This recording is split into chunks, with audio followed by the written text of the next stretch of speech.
Hi everyone, welcome back to my channel. Today we are painting a sea view, just a house on a cliff with some shrubs and bushes all around it, some rocks and a beautiful view. So I first painted my sky with water and now I'm going into some ultramarine blue. I just want some soft clouds in the sky, so I'm just using my big brush and sort of going around where I want the clouds to be, and then using the brush and just softening those areas as well.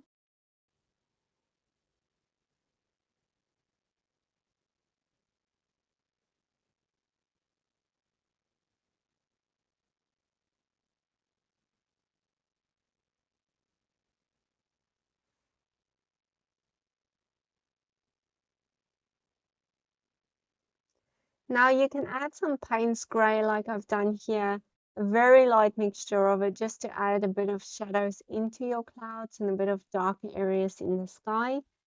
As moody as you'd like it. So if you want it to be more of a stormy day, you'll add more Payne's Grey and more shadows. Otherwise, you can just keep it really soft and just have a beautiful bright sky. So use your microfiber cloth to lift up some of that color again.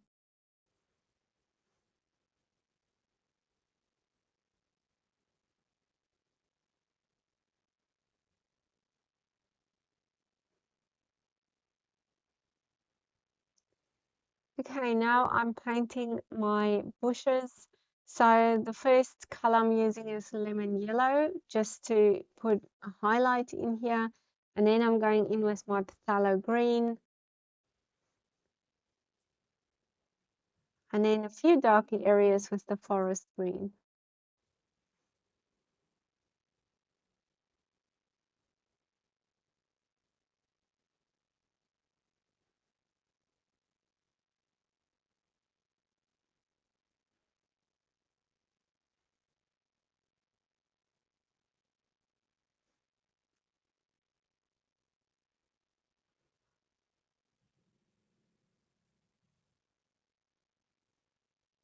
Same on this side.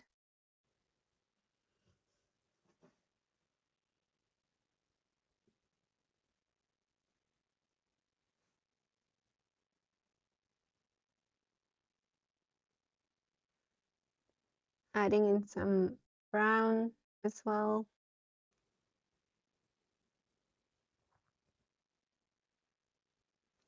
And a darker shrub here at the back.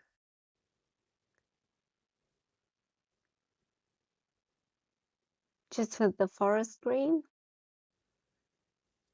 Okay, now this front area I'm going to do a bit darker, but again, first I start with my light color, phthalo green, and I'll build onto that with the darker color, forest green.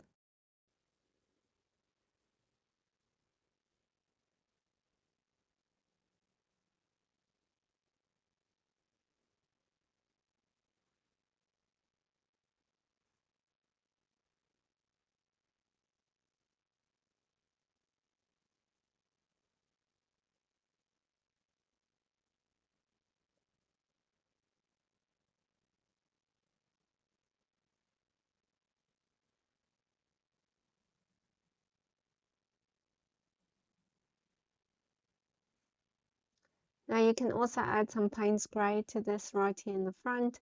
We will want it to be dark and detailed as that's closest to you.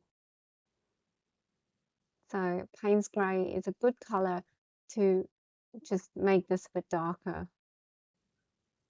Add some more shadows into it.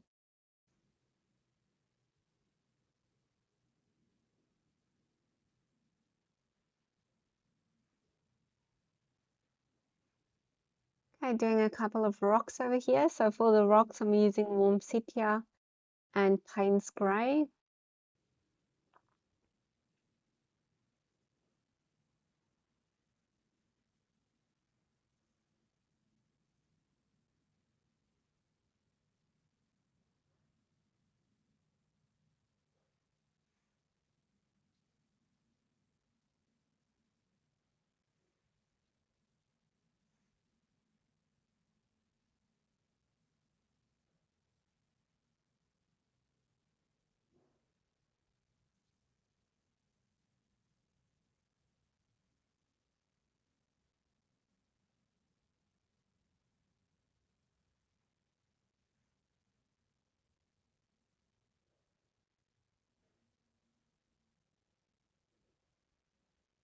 Not completely happy with my shrub, so I'm adding a bit more darker areas into it.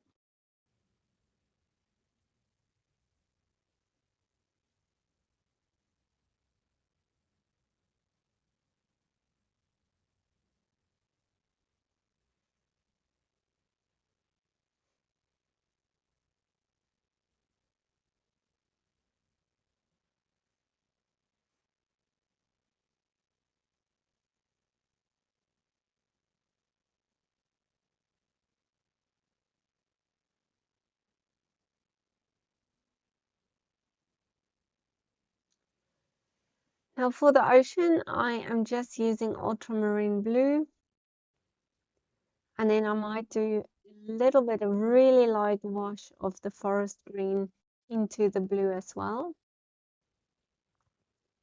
And I'm doing these little thin lines with my round brush to try and keep some white spaces into the ocean as well,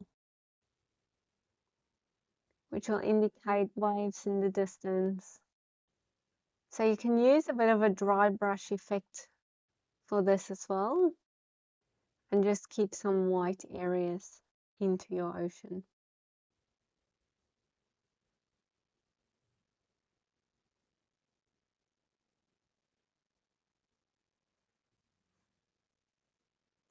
Now for the roof, I am using French vermilion, and same with the roof. I'm sort of doing these little lines so that I can have some white spaces into it. So maybe using dry brush could help as well.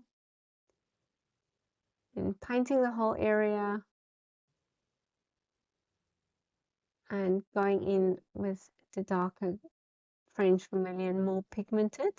So adding less water to the mixture as well.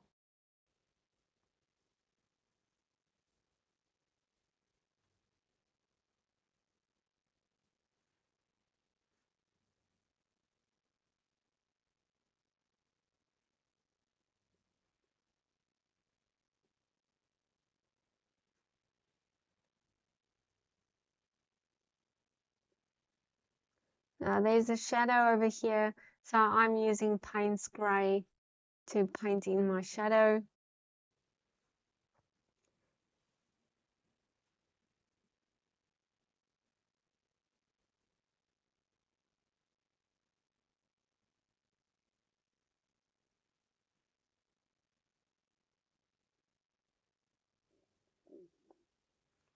For the house, I'm just going to use a very light mixture of Payne's Grey and add my shadows, darker, highly pigmented, from either from the palette directly or by mixing some, but a very darker mixture of Payne's Grey.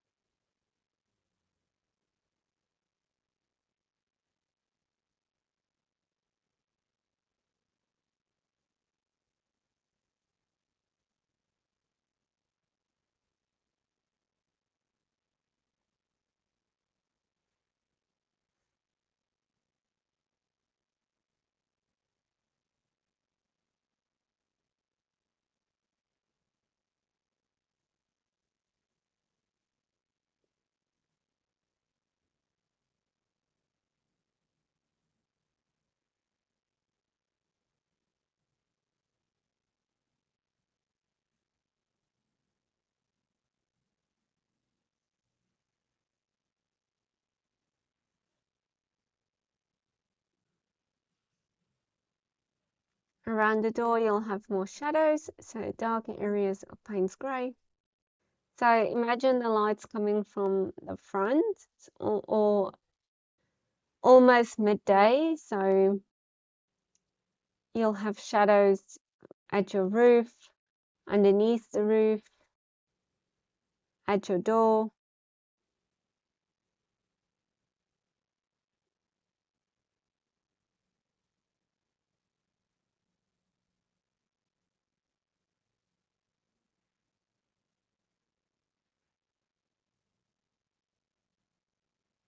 Sorry for my head in the way. Sometimes when you're painting, you don't focus on surroundings. So this part will be a bit darker. The back of the house will be a bit darker, and then the door I'm painting in with my burnt sienna and warm sepia, similar to how we did the beach huts doors and roof. So I painted with a layer and then dropping in some darker color.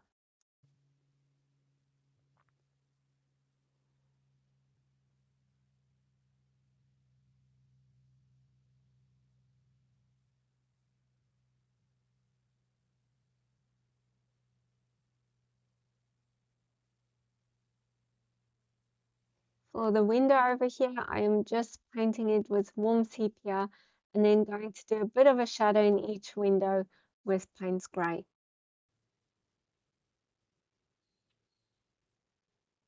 I've got my rigger brush over here to do my nice thin lines with.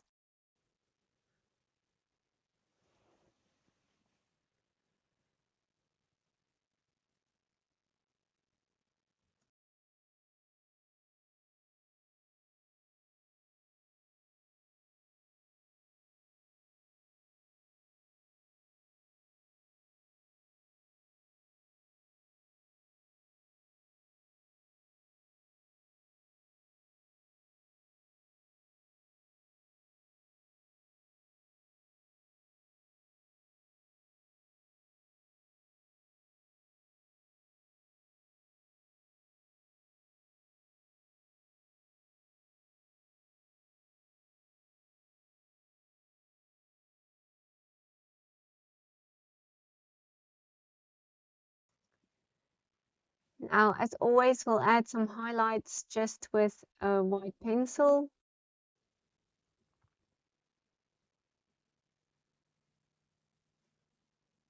Wherever you'd like.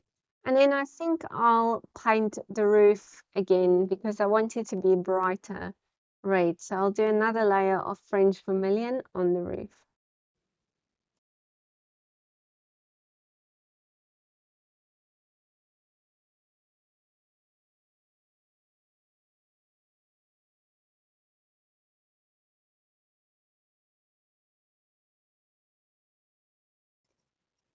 And that is basically it. Happy painting. Thank you for following along with me. I hope you've enjoyed this one. I'd love to see your work.